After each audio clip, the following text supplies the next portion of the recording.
Hey guys, Joe here, and yes, today we are taking a look at one of the brand new Glock 44s from Glock. Roll the intro. If you're new to the channel, thanks for checking it out. Maybe consider getting subscribed down there. I do a lot of different things on the channel here. I do guns, cars, tech, video games, talking head videos, all that good stuff. There's over 700 videos. Feel free to check them all out, watch them all, comment them all, thumbs up or thumbs down them all. Let me know what you think, and I would greatly appreciate it because you're going to help the channel grow. Today, we're taking a look at a pistol that I teased on social media, and yes, I'm starting to get more involved with that, so every day I should be posting to all of them. But today, look at that, huh? Look at that, look at that, Glock. This is the brand new Glock 44. Chambered in 22 long rifle. There's been a couple of videos out. Of course, some of the earlier guys that got them before I was able to were able to make their videos on it. I'm not shooting this one because it's not mine. It is for sale, libertyarms.us. Check them out online. We're in Harrisonburg, Virginia. Woo, almost didn't get that out. Harrisonburg, Virginia. Just Google it. You'll find us, and you can get it for a good deal because we sell them at the absolute bare minimum that Glock allows us to sell them for. Taking a look in the box, you will see you get the firearm, 2 magazines, a bunch of back straps, gives you both the extended beaver tail and not, a gun lock, and of course your owner's manual and warnings. Very typical for Glock. But that's not what you're here to see. You're here to see this thing, the Glock 22 chambered in 22 long rifle. It's a pretty looking piece. It's got front and rear slide serrations. The slide is a little bit different from the standard Glock slide in that it has different cutouts and inserts. These are aluminum to make it a little bit lighter because obviously when you're trying to cycle a slide using just 22 long rifle, it has to be much lighter. I'm not 100% sure of the weight. I'll have to Google it and double check, and I'll put it right there. Yes, I Google things from time to time. Give me a break. But one thing you'll notice is for a 22, this is a very large pistol. It's much larger than the equivalent Walthers or the HPAs or any of the small target shooting pistols that you see out there nowadays or have been seeing for a long time, because Glock has decided to make a pistol that's close in size to the Glock 19 in order to give you the ability to have a wonderful training tool that's about the same size so that you can keep yourself comfortable with one platform. I like to bounce around between guns, so I don't have one particular one that I would carry more than the others. I do like my 1911s, but they get a little expensive. But this one will allow you to train a lot cheaper because 22 long rifle ammunition is a lot cheaper than, say, even 9 or 45. One indicator that they wanted it to be a training tool over just a standalone pistol, it's good as a standalone pistol, don't get me wrong, but one of the reasons why I say it was made as a training item is because look at how big this magazine is. Yet it only holds 10 rounds. Only being a misinformation, it holds 10 rounds. In comparison to, say, a Taurus TX22, which holds 16 rounds, or a Kel-Tec, whatever that is, the CMR 30, that holds, 22 or 30 rounds? I can't remember exactly. I think it's an ugly pistol. But this one has a magazine that, in terms of its external size, is the same size as a Glock 19 magazine. So if you have a Glock 19 with a 15+1 capacity, this should feel about the same. What this also does, it allows you to use your existing mag pouches. If you wear a mag pouch on your belt and you go to the range, you can still use them for these magazines, and you can easily carry them without fear of them just falling out. You don't have to change up all your equipment. If you have a Glock 19 holster, this should fit just fine because the overall shape is exactly the same. I will obviously do a press check. I've filmed this 3 times, so I know it's absolutely empty, but a press check there just to show you that it is empty. But as you can see, with the magazine in it, in my hand, it fits just like a Glock 19. Actually, more like a Glock 45. I think this is slightly longer than a standard 19, but it's still comparable in terms of size. One thing you'll notice is that this gun is actually ambidextrous in its slide lock, slide release. That is nice to have, especially if you shoot goofy hand like I do from time to time. I like to practice left and I like to practice right. It works just as well on either side. The only thing I haven't done is I haven't reversed the mag release, but based on the cutout, as you can see over here on the top, there's that little bit of extra space. Over here, it's down here on the bottom, which leads me to believe that it is reversible. You just flip it over and it should go right on there. I don't have any snap caps. I did pull it once just to feel the trigger pull, and honestly, it feels like a regular Glock striker fired trigger. And that's to say it's not great, it's not bad, it's a Glock trigger. So if you're familiar with it, it should be pretty damn similar. The stippling is very nice. It comes all the way up, all the way around. It's that slight squared pyramid style. It does give a nice feel for the gun. The front of the trigger guard is horizontally lined, so you can get a good grip if you tend to put your finger up there. Sometimes I do, depending on the gun I'm using. The accessory rail is the Glock accessory rail. It's not a 1913 pick rail. You only have one slot on there. However, things like O-lights and lasers and things should fit in here no problem, as well as like the Arma Laser TR3s should fit on here just as well. Sights on this one are above average in that it has your standard front, but the rear sight is fully adjustable. And as you can see, it's U-notch and dot front. I don't care for markings on my rear sight. I just like a really nice front dot. However, it's nice that this one is adjustable for both elevation and windage. So that's nice to have. So I'm guessing that you're guessing that I'm going to ask the question, why did it take Glock 41 years to produce their first 22 long rifle pistol? I don't live inside the head of a Glock executive. I don't live inside the head of a Glock marketing director. I do believe that 22 caliber pistol technology has taken a long time to get advanced enough to warrant producing a gun with the Glock name on it, because there are a lot of 22 caliber pistols out there that just plain don't work well. They're super finicky on the ammo. They're super finicky on how you load them. They're super finicky on the magazines. There's lots of things out there in the 22 caliber range that cause issues, and I'm sure that was probably part of why they did it. They wanted to do it their way with their design in their own time. And that makes sense. Glock produces a very, very reliable pistol. And you don't want to just slap something together and say, hey, we built one, congratulations, because that can just hurt your reputation in the long run.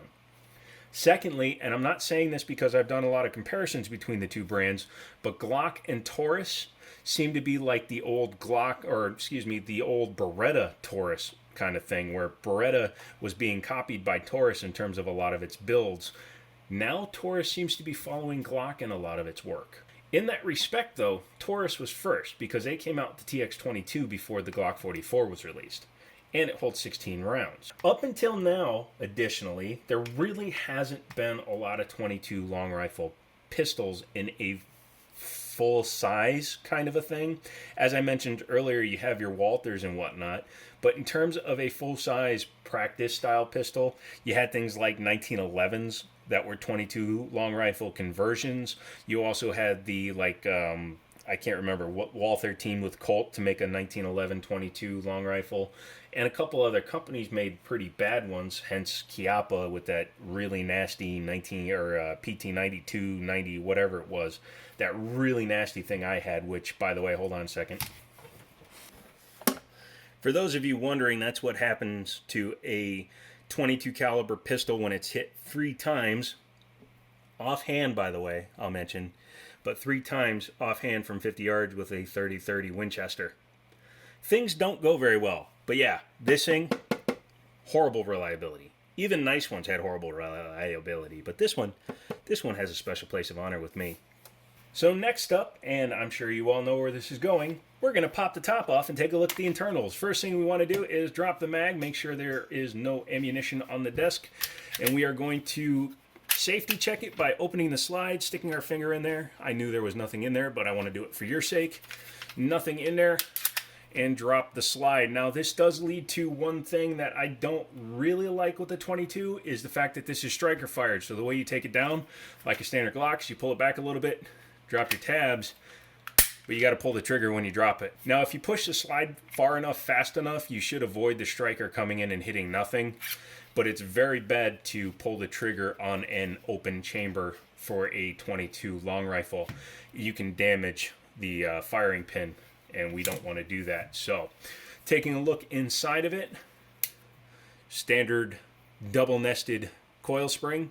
It's a little bit lighter than normal, which of course you definitely want because the slide is not nearly as heavy. So as you can see, it easily compresses and stretches. Inside, it looks like your standard Glock.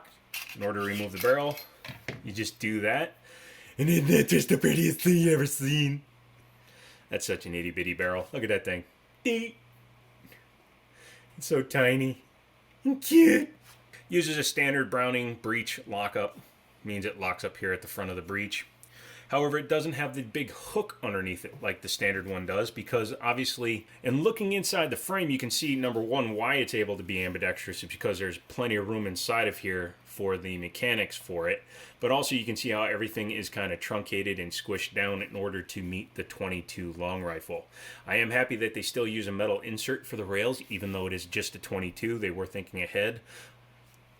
Guns with plastic rails don't tend to last as long. And for a gun that you can't change the fire control group because the serial number is actually embedded in the frame, not in the control group, it's nice to have a piece that can last a little bit longer. Now, I'm sure in the future, Terran Tactical or Grey Ghost Precision, they may both come out with something, but to be honest, they don't really have to, because this piece is actually nice. I like the way the grip feels. I like the flared magwell. I like the undercut underneath the trigger here.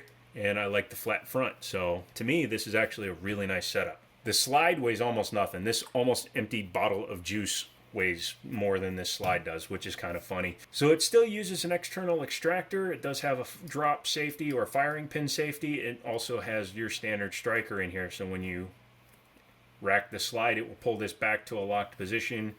Then you pull the trigger and it drops the striker. The finishing on here, you can see there's like no marks inside of it. It's finished extremely well, front and rear. So there's no complaints there. This little piece here, I think, is made of a lighter material just to make the slide even a little bit lighter. But if overall, it feels really nice, actually. So let's go ahead and reassemble it, because we are now officially field stripped, because it's super easy to do. Now, as I put the slide back together, I will remind you that actually there was a 22 TCM conversion available for the Glock, and that was made by Rock Island. And they made a barrel and slide conversion that would allow you to fire Rock Island's proprietary 22 TCM cartridge, which was kind of funny. I've never actually fired one, but I thought it would be cool. Reassembly is super easy. You just have to make sure that when you go back, you lift up over the back of this tang here. Once you do that, you just push the slide back. Again, I'm not going to pull the trigger because this is a 22 and I don't want to damage the striker in it. But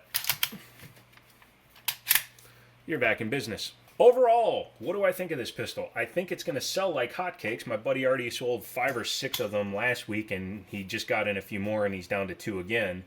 I think it's a really good training tool. It's a great idea. I'm happy that Glock manufactured one that isn't a third party, so it's not made by Walther or made by, you know, GSG, German Sports Group out of Germany. And I think that as long as it has the same build quality and reliability that Glock has been come to known for, I think that was English, they should do very well in this market. And I look forward to being able to afford one of these and taking it to the range. I am buying a TX22 here in the next month or so, and I'll be comparing the two, hopefully if they get one of these in used. And I'd like to see how well this shoots compared to, say, something of a similar size. Let me know down in the comments if you bought one of these yet.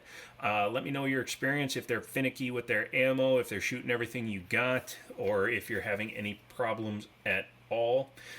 Don't forget to get subscribed, hit the thumbs up, use my Amazon affiliate links. That's one of the #1 ways to help a channel grow, is to just go over to Amazon, buy what you normally buy, just use it by going through my link, and I'll get some credit and some kickback, and then I can afford to get my hands on more toys that we can take a look at together. So next one will be a very bizarre revolver, so there's your hint, but that'll be next week, because come Friday you have a Tales from the Card Dealer, and obviously Saturdays and Sundays I don't post. So until then, go out and get yourself one of these.